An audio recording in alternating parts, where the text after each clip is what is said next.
Assalamualaikum warahmatullahi wabarakatuh. Saya Dijantar Yara Kusuma, NIM 19650042. Sini saya akan menjelaskan tentang praktikum ke-8 sistem terdistribusi dan keamanan tentang autentikasi reserver. Di sini autentikasi reserver pada materi ini menggunakan Laravel, yaitu lanjutan dari materi sebelumnya. Jadi untuk yang pertama, di sini yang pertama yang harus dilakukan adalah menginstal Laravel Sanctum, yaitu dengan mengetikkan perintah pada command prompt pada terminal, yaitu composer require Laravel Sanctum. Setelah itu mempublish Laravel Sanctum dengan mengetikkan perintah php artisan vendor publish provider Laravel Sanctum service provider. Setelah itu melakukan perintah php artisan migrate status untuk melihat status migrasi apakah sudah jalan semua atau belum. Setelah itu yang harus dilakukan adalah ke text editor yang digunakan. Di sini saya menggunakan Visual Studio Code pada kernel.php. Di sini untuk meregister middleware Laravel Sanctum, itu di sini untuk meregister kode ini. Setelah itu jika sudah meregister, maka selanjutnya membuat resource pada terminal yang digunakan. Di sini saya menggunakan command prompt, yaitu dengan melakukan perintah php artisan make resource dengan nama resource-nya apa. Di sini resource-nya adalah diamond. Jika diklik, maka nanti akan membuat folder baru pada folder app, http, kemudian resource. Ini akan membuat resource diamond.php ini. Kemudian pada diamond.php itu mengedit ininya, mereturn jumlah dan harga. Kemudian selanjutnya membuat sebuah folder, yaitu folder API. Dalam folder API ini ada 3 buah file. Yang pertama adalah file out controller, kemudian base control, dan juga diamond controller.php. Yang pertama adalah base controller. Pada base controller ini berisi 2 buah function.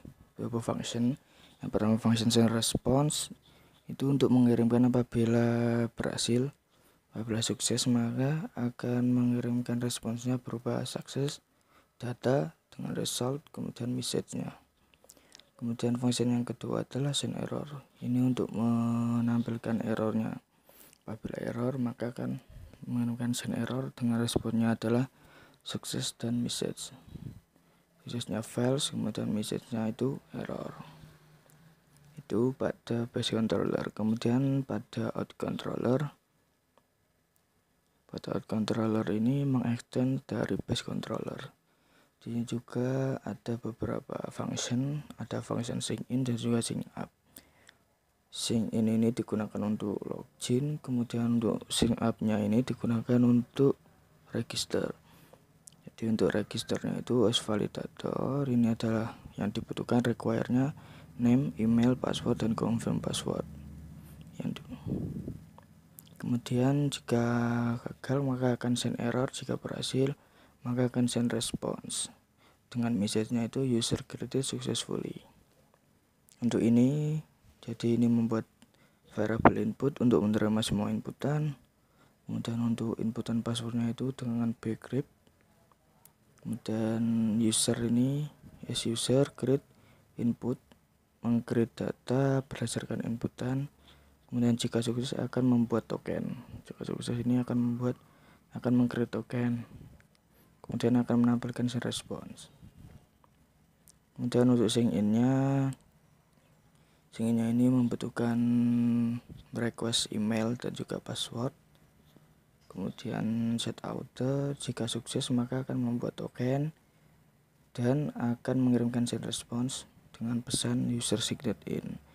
Jika gagal maka akan menampilkan send error, akan mengirimkan send error yang ada pada base controller.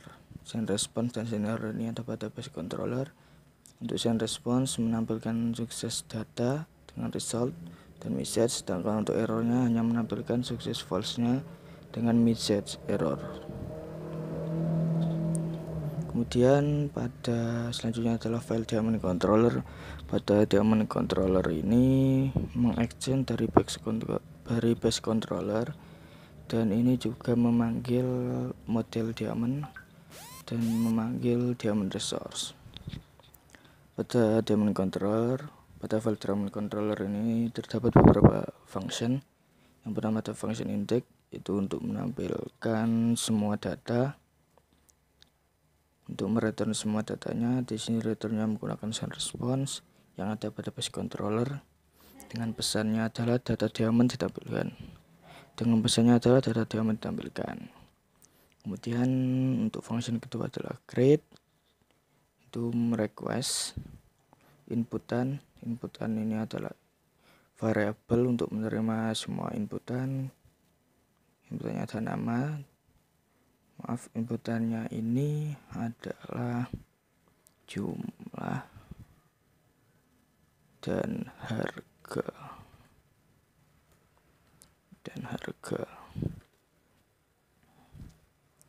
Inputannya adalah jumlah dan harga. Kemudian jika gagal maka akan mereturn send error. Jika berhasil maka akan mengcreate data berdasarkan inputan dan mereturn send response, dan akan mengirimkan send response dengan message-nya adalah data daemon berhasil ditambahkan.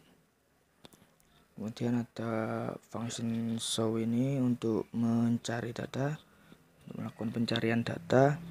Kemudian ada function update ini untuk mengupdate data.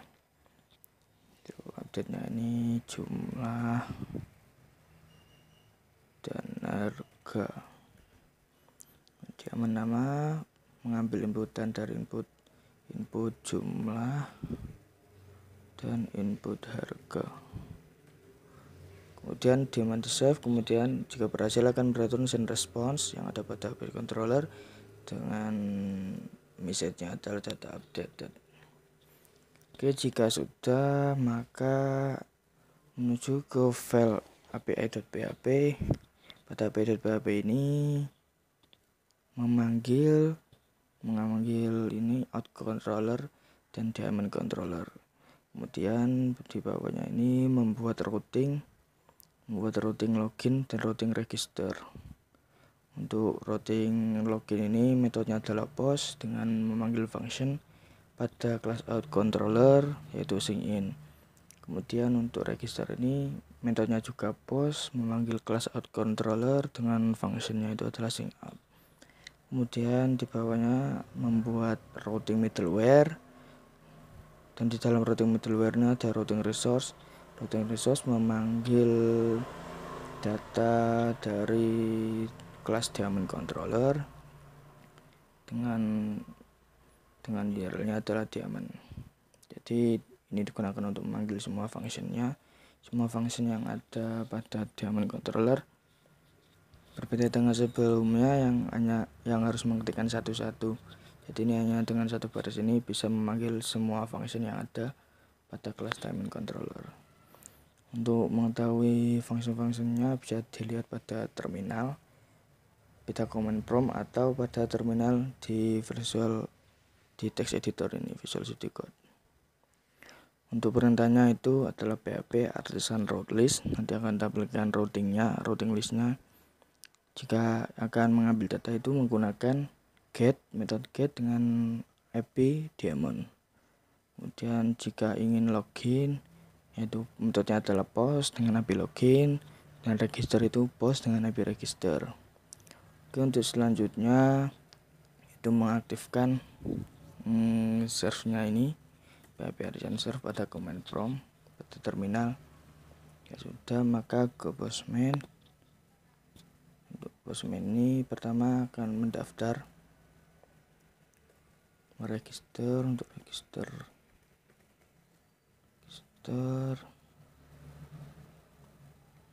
admin @gmail.com 12345 password. Kemudian dicek ke localhost-nya untuk memastikan bahwa user ini belum ada apapun. Kemudian jika sudah di-send, jika berhasil akan menampilkan send response, yaitu sukses. Datanya adalah ini, menampilkan token dan juga namanya admin, dan message-nya adalah user created successfully. Ini adalah token register. Kemudian selanjutnya untuk loginnya, yaitu API login, dan hanya membutuhkan email dan juga password. Dan login. Jika berhasil maka akan menampilkan send response dengan message-nya ada user signed in, dan akan ada tokennya juga. Token ini digunakan untuk memanggil data. Untuk memanggil data ini menggunakan metode get, kemudian API diamond, dan membutuhkan token. Tokennya adalah token ini, token dari hasil login tadi. Di-send. Jika berhasil maka akan menampilkan data-data yang ada pada database-nya tadi. Data dengan message-nya adalah data diamond ditampilkan. Oke. Sekian itu saja yang dapat saya sampaikan, kurang lebihnya saya mohon maaf. Assalamualaikum warahmatullahi wabarakatuh.